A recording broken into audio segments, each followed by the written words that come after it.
মুহতারাম হাজিরিন, আমি আল্লাহ পাক রব্বুল আলামিনের কালামে পাক থেকে একখান আয়াতে কারিমা তেলাওয়াত করেছি। বিশ্ব নবীজি রাসূলুল্লাহ হাদিসে মুবারাকা থেকে একখানা হাদিস আমি পাঠ করেছি। ইনশাআল্লাহ তেলাওয়াতকৃত আয়াত এবং পবিত্র হাদিসকে সামনে রেখে আপনাদের খেদমতে খুবই অল্প সময় জরুরি কিছু নসিহা পেশ করার জন্য চেষ্টা করব।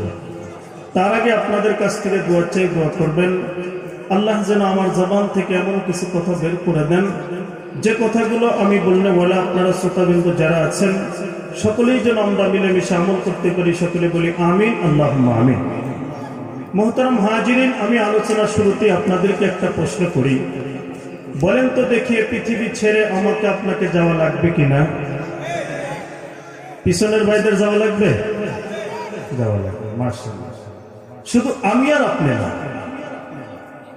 যত জায়গায় যেভাবে যাদেরকে আল্লাহ পাক রব্বুল আলামিন জীবন দিয়েছেন তারা যে জায়গায় থাক না কেন এই পৃথিবী ছেড়ে কিন্তু একদিন যাওয়া লাগবে। কথা বলেন, ঠিক বলছি না ভুল বলছি? পৃথিবী ছেড়ে যখন আমরা এপার থেকে যখন ওপারে চলে যাব, যাওয়ার পরে কিন্তু আমাদের রাস্তা থাকবে দুইটা। কথা খুব ভালো করে বুঝবেন। বান্দা হয় জাহান্নামী হবে, নয় জান্নাতি হবে, বিকল্প কোনো পথ কিন্তু নেই। জাহান্নামে আমরা মুসলমান ঈমানদার, আমরা জাহান্নামে যাব না, যেতে চাবো না, কারণ জাহান্নাম সবচাইতে কঠিন একটা বিষয়। কথা বলেন, ঠিক বলছি না বলছি? একটা উদাহরণ আমি আপনাদেরকে দিব। এতগুলা মানুষ আমরা এখানে বসা, অনেকগুলা লাইট আছে, অনেকগুলা সাথী আছে, মাইক আছে, দৌড়ে ভাগানোর মতো কত আছে। বলেন তো দেখি, এই মজমার মাঝখানে বড় একটা রাসেল বাইপার সাপ যদি এরকম করে মাথা চারা দিয়ে ওঠে, বলেন তো কয়জন মানুষ এখানে থাকবেন?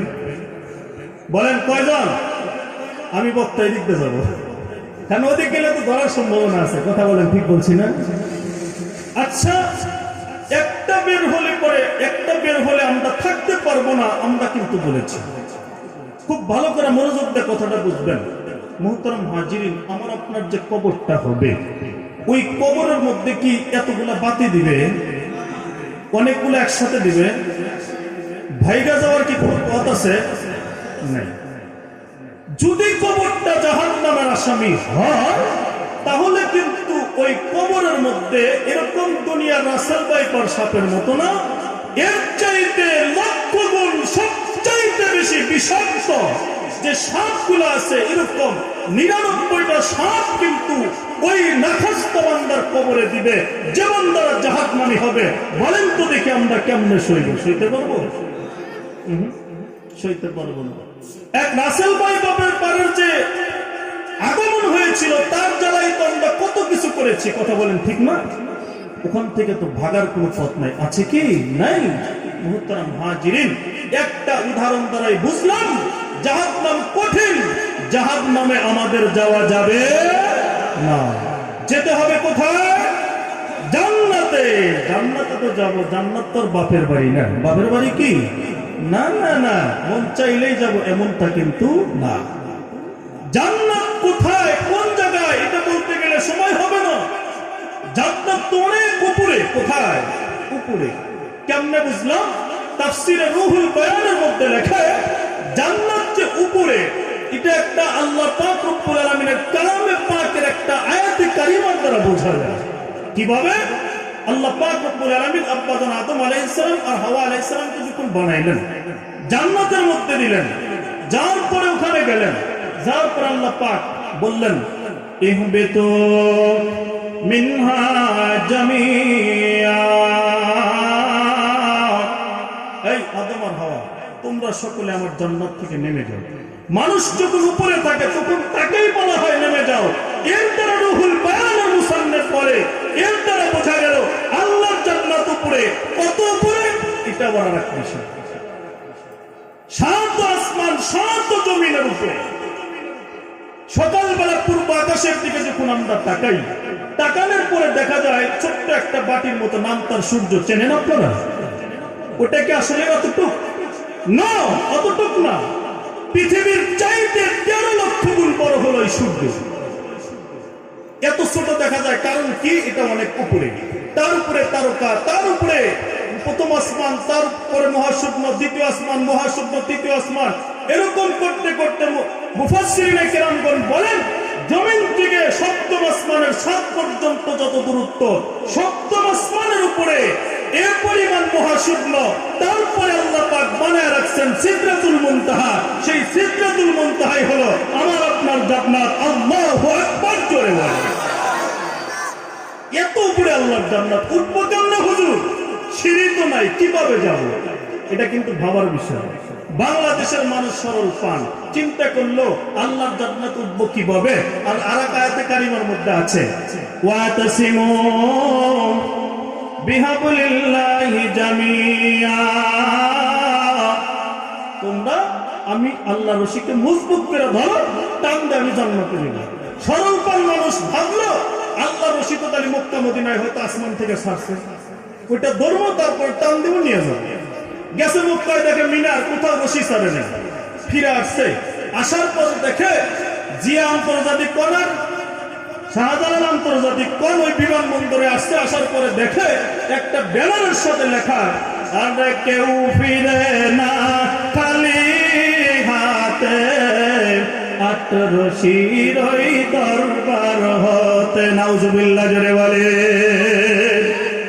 আল্লাহর বান্দা মনে করলো রশি খুঁজতেছি, একটা পায়া গেছি, 8টা। দৌড়ে ওখানে গেছেন, যায়া দেখে ওখানে কোনো আল্লাহ রশি তো নাই, শুধু ছাগল গরুর রশি। নাউজুবিল্লাহ, জোরে বলে। মুসলমান বন্ধুগণ আমার, সময় বেশি হবে না, অল্প সময় আমি আপনাদের মাঝে বয়ান করব। বাংলাদেশের মানুষ, সরল পান মানুষ, এবার চিন্তা করলো মক্কায় গেলাম আল্লাহর রশি পাইলাম না, মদিনাতুল মুনাওয়ারায় গেলাম আল্লাহর রশি পাইলাম না। মুসলমান বন্ধুরে, সব ডাক্তার যখন শেষ হয়ে যায়, ডাক্তার যখন বলে যে কোন তাকে চিকিৎসা দিয়ে কাজ হবে না, তোমরা নিয়ে বাড়িতে নিয়ে ভালো খাও গা, তখন কিন্তু আমরা ইমাম সাহেবের কাছে যাই, হুজুর একটু আল্লাহর কালাম দিয়ে একটু আপনি পানি পয়রা দেন, হয়তো আল্লাহ কাম করবে। কথা বলেন ঠিক কিনা? কে মুসলমান সরল পান চিন্তা করলো, অনেক জায়গা পর্যন্ত গেলাম, দূর দূরান্ত পর্যন্ত আমরা গেলাম, কোথায় আমি আল্লাহর জান্নাতের রশি পাইলাম না। রশি না ধরলে তো আল্লাহ কান দিবেন আমাকে, এখন আমি কি করব? শেষ মুহূর্তে গেছে পুতিয়া যান ইমাম সাহেব হুজুরের কাছে, মুফতি জাকারিয়া সাহেবের কাছে, যা হুজুরকে ডাক দেখায়, হুজুর গো আমরা শুনছি আল্লাহর রশি ধরলে করে আল্লাহ জান্নাতে নিয়ে যাবে, অনেক জায়গা দিয়ে ঘুরলাম কিন্তু আল্লাহর রশি পাইলাম না। হুজুর এবার আপনি বলে দেন আল্লাহর জান্নাতের রশি কি? হুজুর তো তাফসীর করছে। হুজুর এবার ডাক দেখায় আল্লাহর জান্নাতের রশি আপনি শুনবেন? বলে হ্যাঁ। তাই আল্লাহর জান্নাতের রশি হলো আল কোরআন। সুবহানাল্লাহ, বলে আমাদের ধর্মীয় গ্রন্থের নাম কি ভাই? কোরআন। আমরা তো কোরআন, এবার বান্দা মনে করছে যে কোরআন তো আল্লাহর জান্নাতের রশি, বাড়িতে নিয়ে এরকম করে বুকের সাথে জড়াইয়া ধরে দিয়েছে, ধরতে বলছে, তাহলে ধৈর্য থাকি, ধৈর্য রয়েছে। আসলে কি ওইভাবে ধরতে বলছে? বলেন তো, ওইভাবে কিন্তু বলেনি। আল্লাহর জান্নাতের রশিকে মজবুত করে ধরার অর্থ হলো আল্লাহর কালামের মধ্যে যা নিষেধ করেছে সেগুলো থেকে বিরত থাকা, যা হুকুম করেছে সেগুলোর উপরে আমল করা। কথা বলেন ঠিক বলছি না? বলছি। সেই সুবাদে আল্লাহর কালাম থেকে আমি একখানা আয়াতে কারিমা তেলাওয়াত করেছি। ওই আয়াতে কারিমার মধ্যে আল্লাহ পাক রব্বুল আলামিন ঈমানদারদেরকে 2টা নসিহত পেশ করেছেন। কয়টা নসিহত? খুব ভালো করে বুঝবেন, 2টা। কি নসিহত? 1 নাম্বার হলো ইন্নাল্লাযীনা আমানু ওয়া আমিলুস সালিহাত।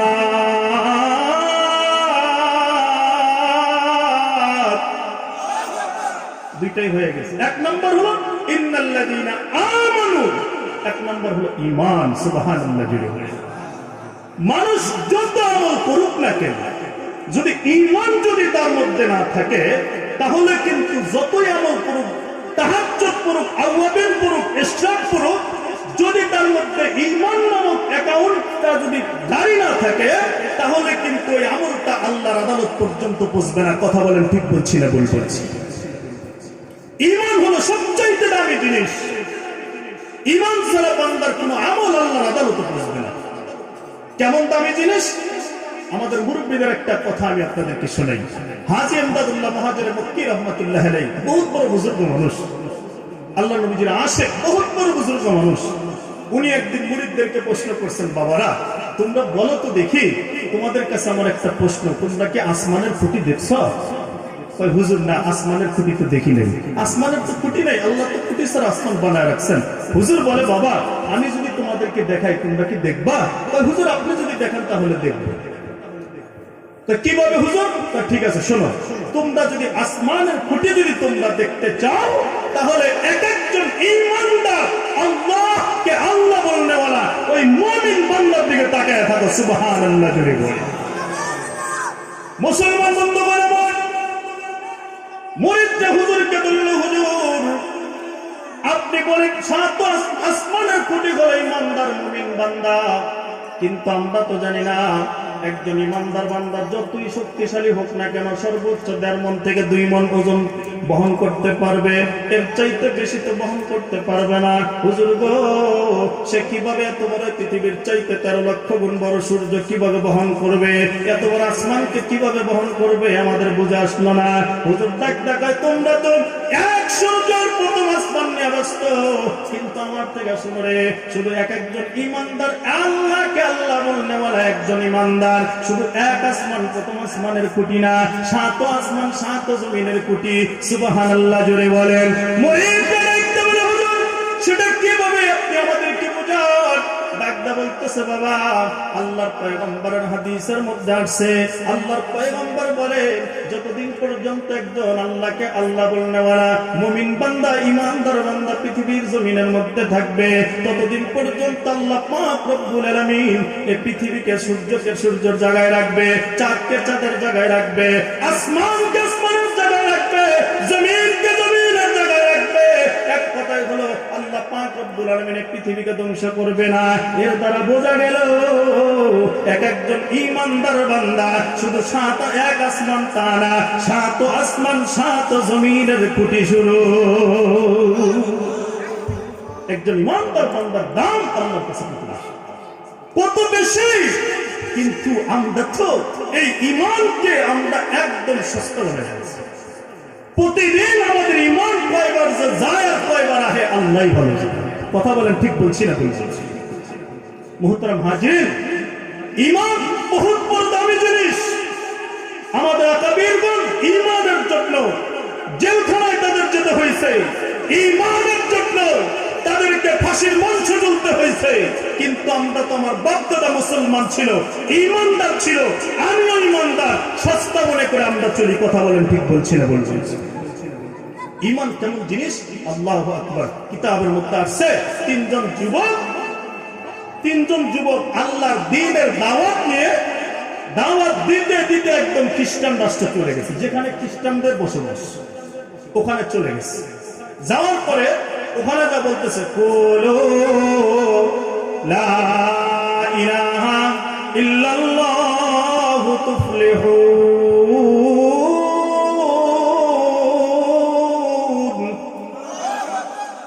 তোমরা পড়ো লা ইলাহা ইল্লাল্লাহ, তোমরা সফল কাম হয়ে যাবে। এটা বলতেছে। গোয়েন্দা সংস্থার মানুষরা চিন্তা করলো, এ যদি এভাবে এখানে দাওয়াত দেয় তাহলে তো আমাদের খ্রিস্ট ধর্ম তিত্ববাদী বিশ্বাসী এই খ্রিস্ট ধর্মকে নষ্ট করে ফেলবে, ওদের দল বাড়ি করে ফেলবে, যাইয়া ডাইরেক্টলি বাদশার দরবার সরকার পর্যন্ত অভিযোগ দিয়ে দিল। অভিযোগ যখন দিচ্ছেন তখন এবার বাদশাহ এবার লোক পাঠিয়ে দিলেন যে ওরা তো অভিযোগ দিচ্ছে যে আমাদের রাষ্ট্রের মধ্যে 3জন যুবক আসছে, যে 3জন যুবক আল্লাহকে আল্লাহ বলে, কিন্তু ওরা আমাদের খ্রিস্টান ধর্মের অনুসারী না, ওরা মুসলমান মুসলিম ধর্মের অনুসারী, ইসলাম ধর্মের অনুসারী, ওরা তো ওদের দল বাড়ি করবে, অতএব ওদেরকে আমার দরবারে ডাকো। নিয়ে আসছেন, ধৈর্য নিয়ে আসছেন, পুলিশ বাহিনী ধৈর্য নিয়ে আসছেন। নিয়ে আসার পরে বাদশা তাকে ডাকদা বলতেছে, বাবা তোমরা কোথায় থেকে আসছো? বলে আমরা অমুক জায়গা থেকে আসছি। তোমাদের পরিচয় কি? বলে আমরা মুসলমান। কি জন্য আসছো? বলে আল্লাহর জমিনে আল্লাহর দ্বীনের দাওয়াত দেওয়ার জন্য আসছি। সুবহানাল্লাহ জয় বলে। আমাদের সাহস হইতো আমরা বলতাম কি জিনা পাচ্ছেন, জিনা এমনি এমনি, জিনা জিনা এরকম করতে আমার কথা এমনি এমনি। কথা বলেন ঠিক না? একমাত্র ইমানদার উম্মতের হক্কানি উলামায়ে কেরাম ফাঁসির মঞ্চে যাও, কিন্তু আল্লাহু আকবার ধরে দিছে। কথা বলেন ঠিক বলছি না বলছি? আজ আজকে আমরা মনে করি যে উলামায়ে কেরাম আমাদের উলামায়ে কেরামের চাইতে অনেক কিছু বুঝি না, উলামায়ে কেরামের চাইতে আমরা বেশি বুঝি না। উলামায়ে কেরাম এই দিন এই উম্মতের জন্য ধারক বাহক। কথা বলেন ঠিক বলছি না ভুল বলছি? মুহতারাম হাজিরিন, এবার বলতেছে যে আমরা আল্লাহর জমিনে আল্লাহর দ্বীনের দাওয়াত দেওয়ার জন্য আসছি। সুবহানাল্লাহ বলেন। মুসলমান বন্ধুগণ আমার, বাদশাহ এবার ডাকতে বলে, বাবা তোমরা তো মুসলমান, তোমরা ইসলাম ধর্মের অনুসারী, তোমরা আসছো আমার রাজ্যের মধ্যে, তোমরা আমার ধর্মের আমার রাজ্যের মধ্যে আসছো। বাবা গো, তোমাদের তো স্ত্রী আছে বলে হ্যাঁ, তোমাদের তো মা আছে বলে হ্যাঁ, তোমাদের তো বাবা আছে বলে হ্যাঁ, তোমাদের তো সন্তান আছে বলে হ্যাঁ, তোমাদের মেয়ে আছে বলে হ্যাঁ। বাবা গো, তোমরা জানো না কোন রাজ্যের মধ্যে তোমরা আসছো? এখানে খ্রিস্টান ধর্ম, খ্রিস্টান ধর্মের অনুসারী সবাই, এখানে খ্রিস্টান ধর্ম চলে, তোমাদের ইসলাম ধর্মের এখানে কোন রীতিনীতি এখানে চলবে না। বাবা তোমরা বাড়িতে ফিরে যাও। বলে কেন ফিরে যাব? আমরা কোথায় আসছি? বলে আমাদের রাজ্যে। ডাকটা বলতেছে বাচ্চা, আপনার রাজ্য আমরা আসি নাই, আমরা আসছি আমার আল্লাহ জমিন। আল্লাহু আকবার। আমরা আসছি আমার আল্লাহর জমিনে, আপনার রাজ্য না। এ রাজ্য আল্লাহ, আসমান আল্লাহ, জমিন আল্লাহ, দাওয়াত দিব আল্লাহ, আপনি ঠেকানোর কোনো অধিকার নাই। কথা বলেন ঠিক বলছেন? মুহতারাম হাজিরিন, কথা খুব ভালো করে বুঝবেন। এই কথা বললে বাদশা রাগ বাড়ছে না কমছে? বাড়ছে। বাদশা এবার ডাকটা বলতেছে এদেরকে কয়েকখানার মধ্যে ভর্তি করে রাখো।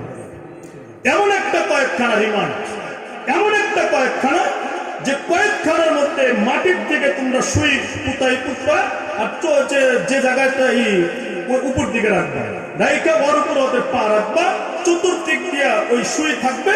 ওরা নড়াচড়া দিলে নড়লেই যেন ওদের গার ভিতরে যেন সুই ঢুকে যায়। নাউজুবিল্লাহ জোরে বলে। এভাবে রাখলেন। রাখার পরে ওদের তো পার মধ্যে যখন সুই ঢুকছে, মজা লাগছে না কষ্ট লাগছে? কষ্ট। যখন সুই ঢুকছে চোখ বেয়ে বেয়ে পানি আসে, তখন বলতেছে বাদশা, ওখানে যারা ছিল রিমান্ডের যারা তদারকি করতো তারা বলতেছে বাদশা ওদের মনে হয় দিলটা ঘামছে, ওদের চোখ দিয়ে যে পানি আসতেছে। বাদশা বলছেন ঠিক আছে ওরা থাক, আমি যাই। বাদশাটা ডাকদা বলতেছে বাবা তোমরা মনে হয় তোমাদের ভুল বুঝতে পারছো, অতএব তোমরা কালেমা ছেড়ে দাও, তোমরা তোমাদের রাজ্যে চলে যাও। ডাকদা বলতেছে না, আমরা আমাদের ভুল বুঝতে পারি নাই, আমাদের ভুল, আমরা তো ভুলের মধ্যেই নাই, ভুল আবার বুঝবো কেমনে? অতএব আপনাকে দাওয়াত দিচ্ছি, আপনি করে নেন লা ইলাহা ইল্লাল্লাহু মুহাম্মাদুর রাসূলুল্লাহ সাল্লাল্লাহু আলাইহি ওয়াসাল্লাম। বাদশা কয় থাক। ৩-৪ দিন রাখলেন, কোনো খাবার নাই, কোনো পানিও নাই, কোনো কিছু নাই, ওখানে রাখলেন। রাখার পরে যখন ওদেরকে আবার বাদশার কাছে নিয়ে আসা হলো, তখন বাদশা বলল বাবা এবার ছেড়ে দাও। তখন বলতেছে আমরা ছাড়বো না, এবার আপনাকে দাওয়াত দিচ্ছি, আপনি কালেমা পড়ে নেন। সুবহানাল্লাহ জুড়ে। বাদশা যখন এই কথাটা বলছেন, যুবক তিনজন ডাকতে বলতেছে বাদশা আপনি হয়তো ভাবতেছেন আমরা ইমানকে ছেড়ে দিব না, আমাদের বাবা মা আছে, আমরা আমাদের মার থেকে আমরা ইমানকে বেশি মহব্বত করি। আমার বাড়িতে বাবা আছে, আমার বাবার চাইতে আমি ইমানকে বেশি মহব্বত করি। আমার বাড়িতে আমার মেয়ে আছে, আমার মেয়ের চাইতে ইমানকে আমি বেশি দাম দেয়। আমার বাড়িতে আমার ছেলে আছে, আমার ছেলের চাইতে আমি ইমানকে বেশি দাম দেয়। আপনার কাছে ইমানের দাম না থাকলেও কিন্তু আমি ইসলাম ধর্মের অনুসারী, আমার কাছে ইসলামের দাম আছে, আমার কাছে ইমানের দাম আছে, আমি ইমানকে ছাড়বো না। মুহতারাম দোস্ত বুজুর্গ, এবার যখন এইরকম পদ্ধতি যখন হলো, এই বিষয়গুলো যখন বাদশার সামনে যখন ওপেন করলো, এবার বাদশা ডাকটা বলতেছে ঠিক আছে এদেরকে জেলখানার মধ্যে বন্দী করে রাখো। রাখার পরে মন্ত্রী পরিষদ নিয়ে বাদশা এবার পরামর্শ বৈঠক কায়েম করেছে। পরামর্শ বৈঠকের মধ্যে এক একজনের থেকে এক এক রকমের সিদ্ধান্ত নিচ্ছেন। ডাকটা বলতেছেন ভাই আপনার কি খেয়াল? ওবায়দুল কাদের সাহেব আপনার কি খেয়াল? বলে আমার খেয়াল ওবায়দুলকে মাইরা ফেলাও, আয়না ঘরের মধ্যে ঢুকাও। ঠিক কয় না? বাড়ির থেকে না করে দিছে, না করে দিছে, ভয় পাইতে স্যার কি এর ভয়? আল্লাহর জমিনে আল্লাহর দিনের কথা বলো, কি বলে? এক বাদশা উজিরদের জিজ্ঞাসা করছে এই বেটা কসে দেশের মানুষ কার কথাই চলে?